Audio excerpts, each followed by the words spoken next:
Hola a todos, bienvenidos a este video. Muchas gracias por acompañarme en esta sección en la cual exploramos qué pasó con las grandes monarquías que hoy han desaparecido.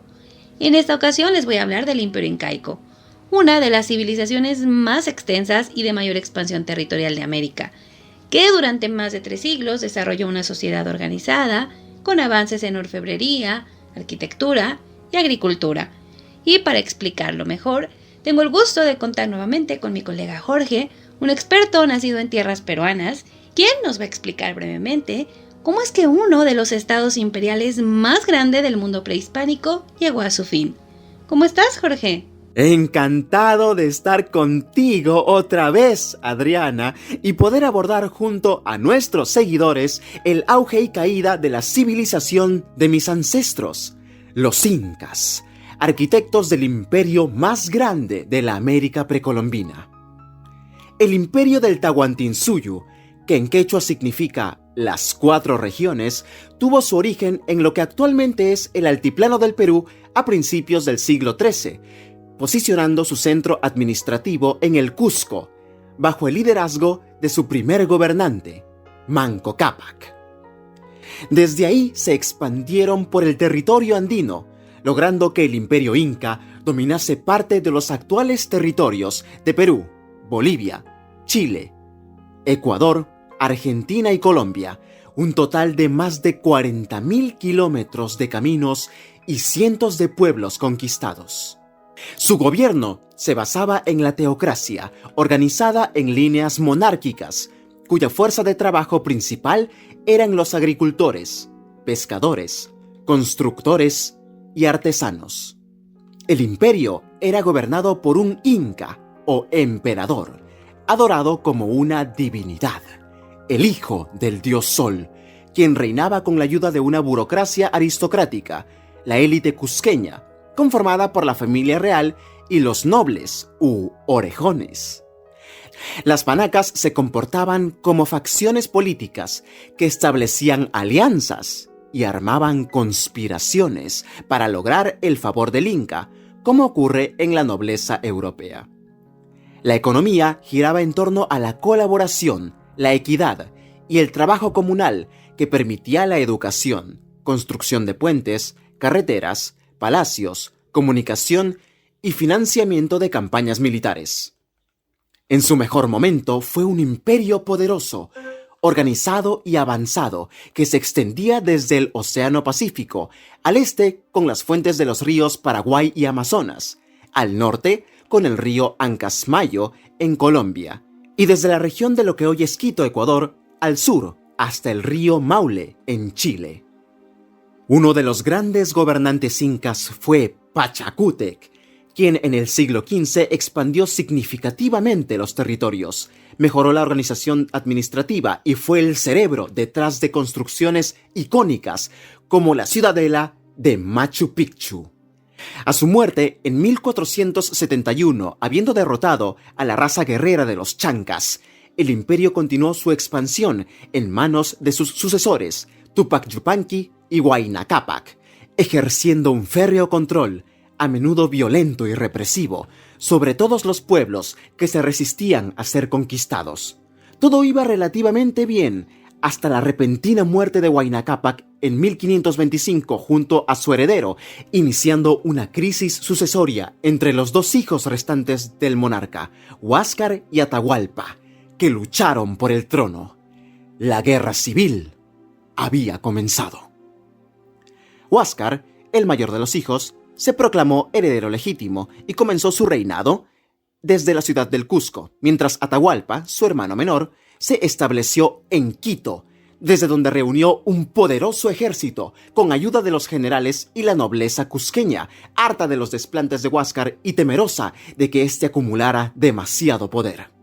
En este clima de división, tensiones políticas y batallas sangrientas, mientras se encontraba en Cajamarca, Atahualpa fue alertado de la llegada de un grupo de extraños hombres blancos y barbudos que cruzaban el mar en unas extrañas casas de madera. Era mayo de 1532, y los españoles, liderados por Francisco Pizarro, habían llegado a Tumbes.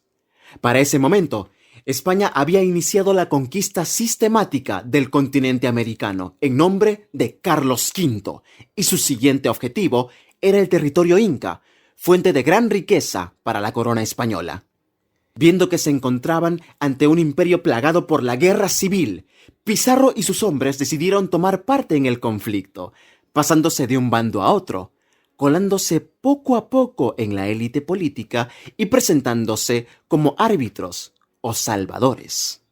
Reunieron algunos pueblos que habían sido sometidos por los incas con la falsa promesa de liberarlos, de modo que las tropas españolas se volvieron cada vez más poderosas. Atahualpa, exaltado por su reciente victoria contra Huáscar, permitió que los expedicionarios se adentraran en sus dominios, y no los mató cuando pudo hacerlo, pues quería entrevistarse con ellos. Esos hombres que no eran dioses, porque morían y se enfermaban, usaban ollas en la cabeza, cascos, no cultivaban la tierra y hablaban de noche, rezaban, en vez de dormir. No eran amenaza para el Hijo del Sol, dueño del imperio más grande de América. Atahualpa los recibió en Cajamarca el 16 de noviembre de 1532 con la intención de aliarse con ellos, sin imaginar que los expedicionarios venían decididos a conquistar el imperio en nombre de Dios, para lo cual intentaron convertirlo al catolicismo. Atahualpa se negó, provocando la ira de los españoles, quienes, armados de caballos, ballestas y arcabuces, vencieron rápidamente a los incas y secuestraron a Atahualpa. A cambio de liberarlo, el monarca les ofreció tanto oro como para llenar la habitación donde estaba preso, y el doble de esa cantidad en objetos de plata. Sin embargo, Pizarro no planeaba liberarlo. Lo mantuvo preso, y mientras tanto, Huáscar fue asesinado en Andamarca. Su muerte, misteriosa pero bastante conveniente, fue la excusa que los conquistadores necesitaban para librarse del Inca, acusándolo públicamente de ser el autor intelectual del crimen.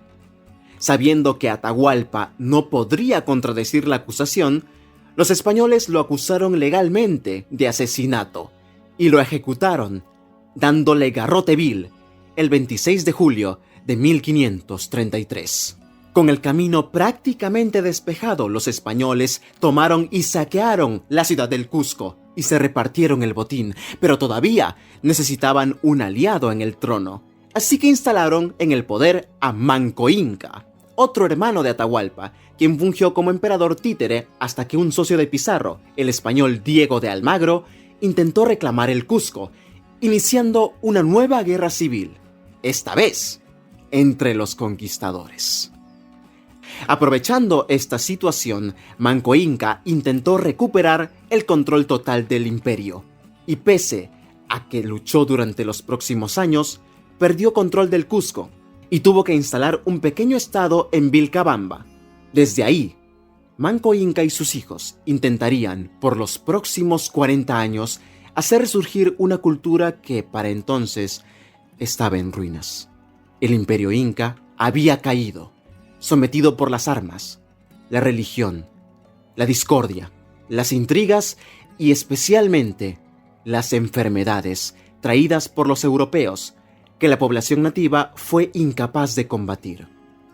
Se calcula que en 10 años entre el 50 y 90% de la población fue diezmada por enfermedades como la viruela, la influenza, la peste, el tifus, la difteria, la varicela y el sarampión, a tiempo que los españoles, fortalecidos con los tesoros metalúrgicos y la mano de obra indígena, aniquilaban todas las revueltas y constituían un nuevo estado, el Virreinato del Perú.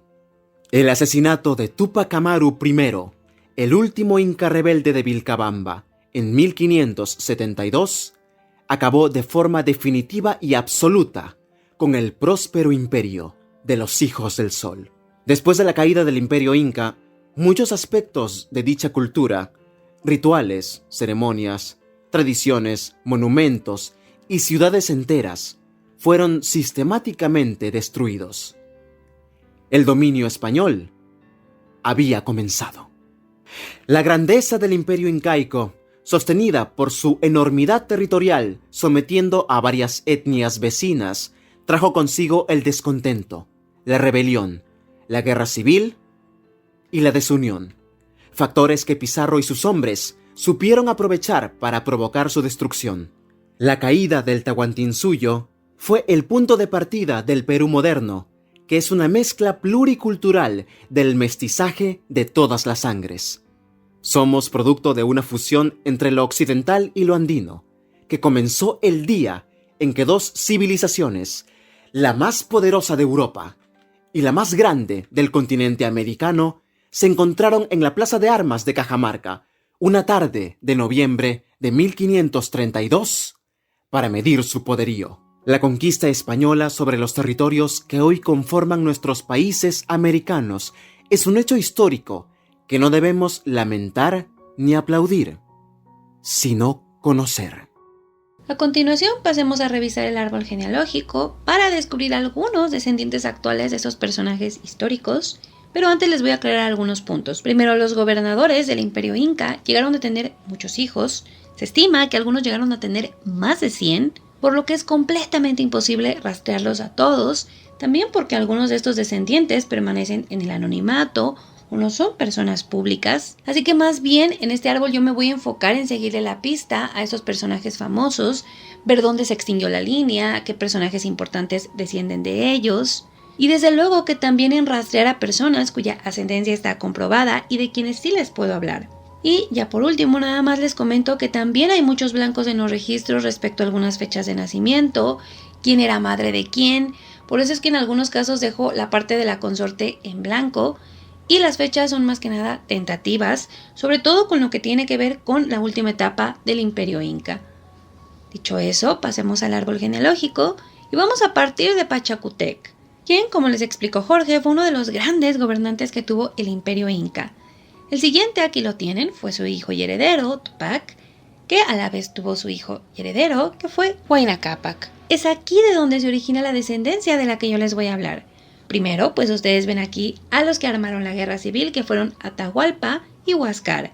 Y en este caso también hay un debate porque para algunos historiadores, Huáscar fue el último emperador porque él fue investido y todo, pero otros consideran que fue Atahualpa porque pues sí fue la persona que en la práctica ya llevaba el imperio, pero bueno, enfoquémonos en su descendencia.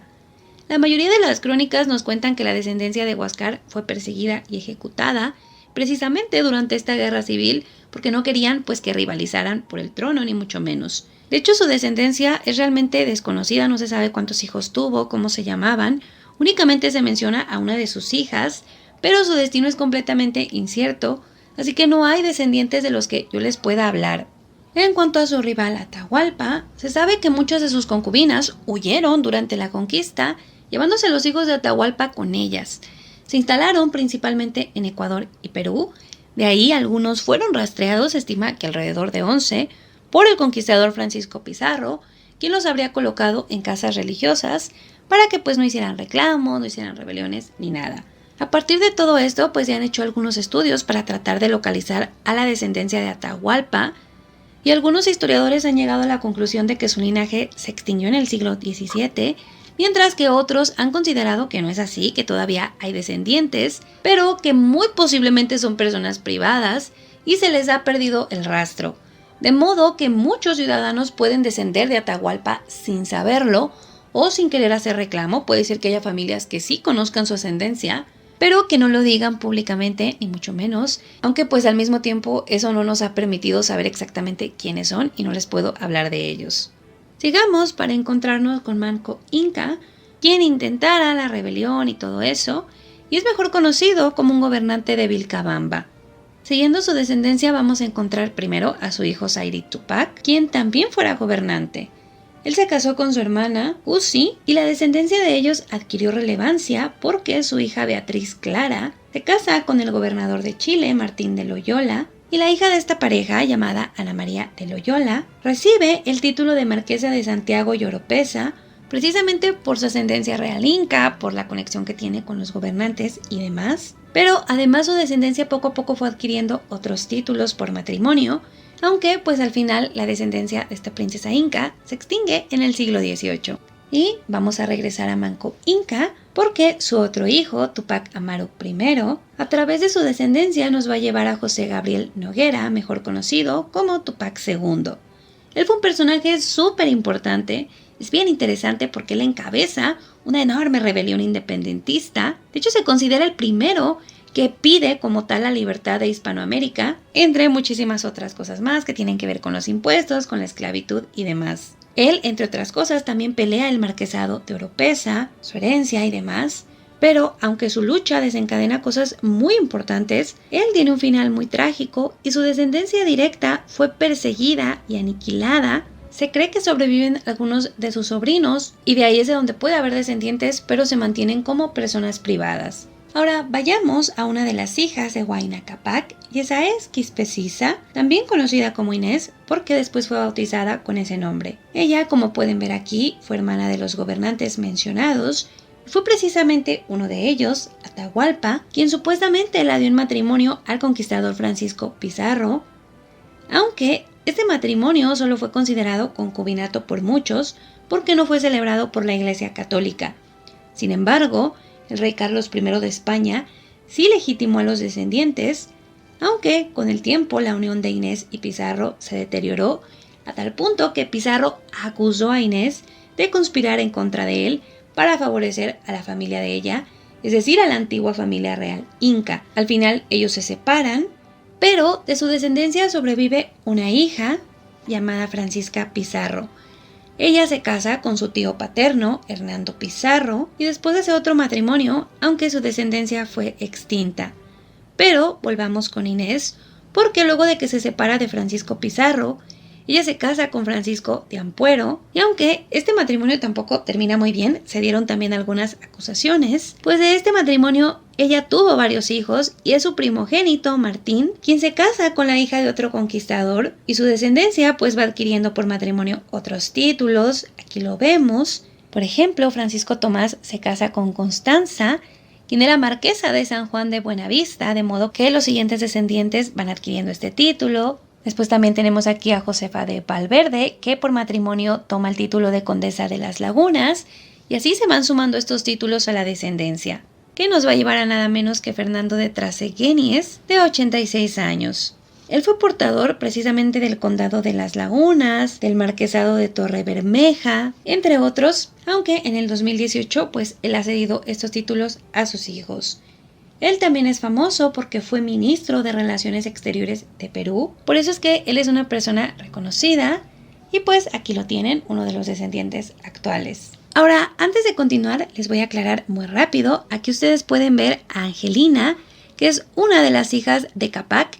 Ella fue también esposa de Atahualpa, fue su hermana esposa, y ella también fue tomada por Francisco Pizarro. Tuvieron descendencia que se consideró legítima. Esta descendencia conserva el marquesado de la Conquista, que es un título que a Pizarro le concede el rey Carlos I por todo lo que hizo en la conquista. Y este título se mantiene en la descendencia que él tuvo con esta princesa inca, con Angelina. De hecho, en el siglo XVIII este título llegó a estar en disputa entre sus descendientes, pero eventualmente se extingue la descendencia directa de Pizarro, aunque este título del marquesado de la Conquista todavía existe, todavía está vigente, todavía hay quien lo tiene, pero ya lo conservan descendientes lejanos de Pizarro, más específicamente de uno de sus hermanos. Y esa descendencia pues no está mezclada de ninguna forma con princesas incas, así es que pues ya ese marquesado todavía se conserva, pero no tiene nada que ver con la descendencia de los emperadores incas, sino con la de Pizarro. Y desde luego que ellos no hacen ningún tipo de reclamo, ni mucho menos, simplemente conservan ese título. Ahora, a continuación yo les voy a presentar dos personajes muy interesantes que descienden de Huayna Capac a través de sus hijos menos conocidos. Enfoquémonos primero en Túpac Hualpa, quien de hecho fue un gobernante, aunque fue más gobernante títere de Pizarro. Una de sus muchas hijas, de una esposa desconocida, fue Catalina Paucar, quien se casó con un conquistador, y su descendencia pues se fue uniendo a familias prominentes, a familias adineradas, desde luego que se fueron expandiendo a diferentes partes del continente americano. Si los vamos siguiendo, vamos a llegar nada menos que a Máxima Zorrilleta, quien es la actual reina consorte de los Países Bajos por su matrimonio con el rey Guillermo Alejandro. Ella tiene 51 años, Y es bien interesante porque su hija mayor, que desde luego es la heredera de los Países Bajos, pues también tiene sangre real inca. Se los quería contar como un dato curioso. Desde luego que pues ellas no hacen ningún reclamo ni mucho menos, pero pues aquí está la conexión. Continuemos con Barbola Díaz, cuyo origen es un poco misterioso. Se sabe que ella pertenecía a la familia real inca, aunque no se ha podido establecer si era hija o sobrina de Huayna Cápac. Lo que sí sabemos es que ella se casa con el conquistador de Tucumán y una de sus descendencias fue Luisa Garmendia, quien fuera primera dama de Chile, y de aquí pues la mayoría de sus descendientes se dedicaron a la política, tuvieron puestos importantes, y si seguimos su descendencia vamos a encontrar a Sebastián Piñera, de 72 años, quien fuera presidente de Chile. Y pues esos son realmente los que les puedo presentar.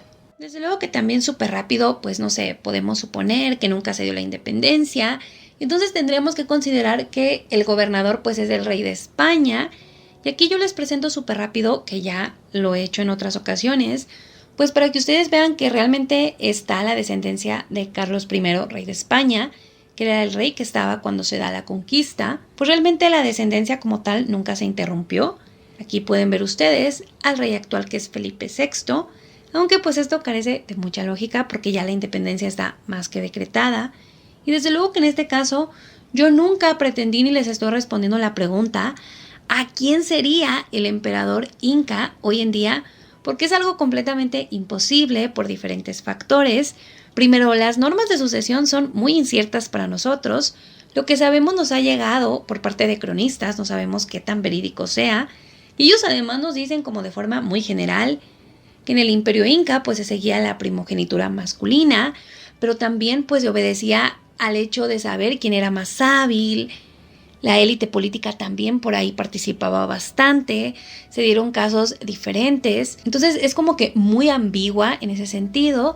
Y desde luego está el factor de que realmente nosotros no podemos conocer a toda la descendencia por todo lo que ya les mencioné. Por eso es que más bien yo me enfoqué en estos pequeños casos que son curiosos o que son interesantes. Hay muchísimos otros de los que tal vez ustedes ya sepan, de los que les pude haber hablado, pero o algunos ya fallecieron, o también la verdad es que es muy complejo y muy tardado el estarme regresando hacia atrás para buscar exactamente de qué hijo, por dónde se fue la línea, por dónde no se fue. Porque eso es importante, chicos. Muchos pueden decir, yo desciendo de Atahualpa, y puede ser cierto, pero es bien importante conocer toda la línea y eso es algo que sí toma tiempo y que sí es muy complejo.